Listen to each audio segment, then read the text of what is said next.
एक ऐसा प्रधानमंत्री जिसने अपनी सादगी, निष्ठा और अद्भुत नेतृत्व से भारत को एक नई दिशा दी। एक ऐसा नेता जिसने गरीबों के लिए ऐसी योजनाएं लागू की जिनसे करोड़ों लोगों की जिंदगी बदल गई। चाहे वो मनरेगा हो जिसने ग्रामीण भारत को रोजगार की गारंटी दी, या फिर खाद्य सुरक्षा अधिनियम जिसने गरीब परिवारों को सस्ती दरों पर भोजन उपलब्ध कराया। शिक्षा के अधिकार ने हर बच्चे को स्कूल जाने का हक दिलाया, तो भूमि अधिग्रहण नियम यानी कि लैंड एक्विजिशन एक्ट 2013 ने किसानों को उनके अधिकारों की सुरक्षा दी। लेकिन उनकी सबसे बड़ी उपलब्धि थी भारत की अर्थव्यवस्था को आर्थिक संकट से बाहर निकालना। 1991 में जब भारत गंभीर आर्थिक संकट में डूबा हुआ था, विदेशी मुद्रा भंडार खत्म हो रहा था और देश पर कर्ज का बोझ बढ़ता जा रहा था, तब वित्त मंत्री के रूप में डॉक्टर मनमोहन सिंह ने आर्थिक उदारीकरण की शुरुआत की। उनकी नीतियों ने भारत को लाइसेंसी राज से मुक्त किया, विदेशी निवेश को आकर्षित किया और देश की अर्थव्यवस्था को पटरी पर ले आए।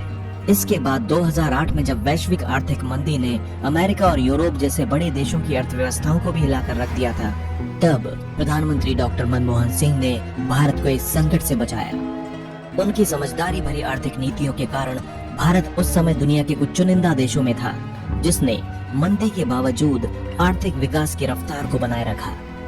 लेकिन आज वो महान व्यक्तित्व हमारे बीच नहीं रहे।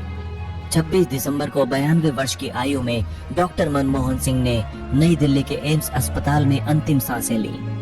उनका निधन सिर्फ एक व्यक्ति का नहीं बल्कि एक युग का अंत है। इस वीडियो के जरिए हम उन्हें श्रद्धांजलि देते हुए उनके जीवन के अनमोल पलों, उनकी उपलब्धियों और उनके द्वारा देश को दी गई अद्भुत विरासत को याद करेंगे। आइए इस महान नेता के जीवन के सफर पर एक नजर डालते हैं। प्रारंभिक जीवन और शिक्षा। डॉक्टर मनमोहन सिंह का जन्म 26 सितंबर 1932 को ब्रिटिश भारत के पंजाब प्रांत के गाह गांव में हुआ था, जो कि आज पाकिस्तान में स्थित है। उनके पिता का नाम गुरमुख सिंह और माता का नाम अमृत कौर था। विभाजन के बाद उनका परिवार भारत आ गया और उन्होंने अमृतसर के हिंदू कॉलेज में अपनी शुरुआती पढ़ाई की थी। मनमोहन सिंह पढ़ाई में बचपन से ही बेहद प्रतिभाशाली थे। 1952 में उन्होंने पंजाब यूनिवर्सिटी चंडीगढ़ से अर्थशास्त्र में ग्रेजुएशन किया और 1954 में पोस्ट ग्रेजुएशन की डिग्री हासिल की। इसके बाद उन्होंने 1957 में कैम्ब्रिज यूनिवर्सिटी से इकोनॉमिक्स में सेकंड मास्टर्स की डिग्री प्राप्त की। 1962 में उन्होंने ऑक्सफोर्ड यूनिवर्सिटी से फिलोसफी में डॉक्टरेट की उपाधि प्राप्त की। उनका शोध विषय India's export trends and prospects for self sustained growth था, जिसने आगे चलकर भारतीय अर्थव्यवस्था के विकास में महत्वपूर्ण योगदान दिया। अपनी शिक्षा पूरी करने के बाद डॉक्टर मनमोहन सिंह ने 1966 में संयुक्त राष्ट्र में एक सलाहकार के रूप में काम करना शुरू किया। इसके बाद वे 1969 में दिल्ली स्कूल ऑफ इकोनॉमिक्स में प्रोफेसर बने। उनकी गहरी समझ और आर्थिक नीतियों में निपुणता के कारण 1972 में उन्हें भारत सरकार में मुख्य आर्थिक सलाहकार नियुक्त किया गया। 1982 में उन्हें भारतीय रिजर्व बैंक का गवर्नर बनाया गया, जहां उन्होंने कई महत्वपूर्ण निर्णय लिए। 1985 में वे योजना आयोग के उपाध्यक्ष भी बने और 1991 में जब भारत गंभीर आर्थिक संकट से गुजर रहा था, तब प्रधानमंत्री नरसिम्हा राव ने उन्हें वित्त मंत्री नियुक्त किया। उस समय भारत विदेशी मुद्रा संकट से जूझ रहा था। देश के पास केवल 15 दिनों का विदेशी मुद्रा भंडार बचा था। इस चुनौतीपूर्ण समय में डॉक्टर मनमोहन सिंह ने आर्थिक उदारीकरण की नींव रखी। उनके नेतृत्व में लाइसेंस राज खत्म हुआ, विदेशी निवेश को आसान बनाया गया और रुपए का अवमूल्यन किया गया। इस ऐतिहासिक कदम ने भारतीय अर्थव्यवस्था को एक नई दिशा दी और भारत को वैश्विक मंच पर आर्थिक महाशक्ति के रूप में स्थापित कर दिया। प्रधानमंत्री का कार्यकाल 2004 से 2014 तक। 2004 में जब कांग्रेस पार्टी ने लोकसभा चुनाव जीता, तो सोनिया गांधी ने प्रधानमंत्री पद की जिम्मेदारी डॉक्टर मनमोहन सिंह को सौंपी। वे भारत के पहले सिख प्रधानमंत्री बने। उनके नेतृत्व में भारत ने आर्थिक और सामाजिक क्षेत्रों में कई महत्वपूर्ण उपलब्धियां हासिल की।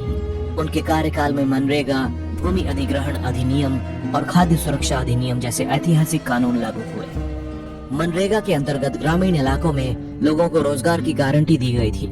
भूमि ग्रहण अधिनियम के तहत किसानों और जमीन मालिकों के लिए न्यायपूर्ण मुआवजा था। वहीं खाद्य सुरक्षा अधिनियम के अंतर्गत सस्ती दरों पर अनाज की गारंटी थी। ये सभी योजनाएं गरीबों और पिछड़े वर्ग को ध्यान में रखकर बनाई गई थी, जिनसे देश और मजबूत हुआ। डॉक्टर मनमोहन सिंह को उनके असाधारण योगदान के लिए कई सम्मान भी मिले। 1987 में उन्हें पद्म विभूषण से सम्मानित किया गया। 2005 में ऑक्सफोर्ड यूनिवर्सिटी द्वारा ऑनररी डॉक्टरेट की उपाधि से सम्मानित किया गया। साल 2010 में डॉक्टर मनमोहन सिंह को न्यूयॉर्क में वर्ल्ड स्टेट्समैन अवार्ड से भी सम्मानित किया गया। डॉक्टर मनमोहन सिंह का जीवन हमें सिखाता है कि सादगी, ईमानदारी और गहरी सोच के साथ बड़े से बड़े संकटों का सामना किया जा सकता है।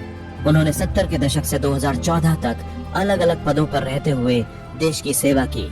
हर भूमिका में उनकी छवि एक बेदाग नेता की रही। उन्होंने न केवल भारत को आर्थिक संकटों से बाहर निकाला, बल्कि गरीबों और पिछड़े वर्गों के उत्थान के लिए ऐसी योजनाएं लागू की जिनका असर आज भी करोड़ों भारतीयों के जीवन में देखा जा सकता है।